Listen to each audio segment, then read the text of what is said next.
खबरें खेल के मैदान से आपको बताएं। ज़ुज़ो ओपन गोल्फ टूर्नामेंट का 24 अक्टूबर से जापान में इनेकाद।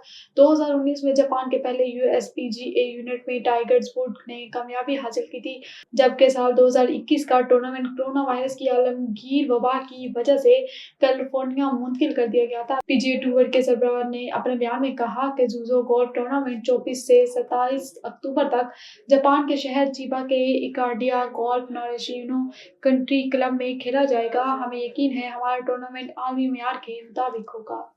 और आपको बताएं, अलीम डार 2024 और 25 के डोमेस्टिक सीजन के अख्ताम पर रिटायर हो जाएंगे।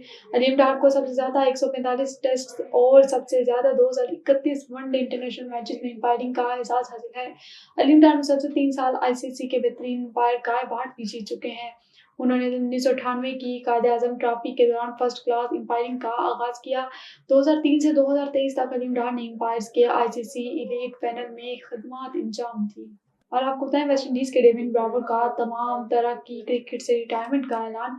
डेविड ब्रावो ने इंस्टाग्राम पर एक पोस्ट में कहा कि मेरा जिस्म मजीद दर्द, टूट-फूट और तनाव बर्दाश्त नहीं कर सकता, इसलिए भारी दिल के साथ बाज़ाब्ता तौर पर हर तरह के क्रिकेट से रिटायरमेंट का ऐलान करता हूँ।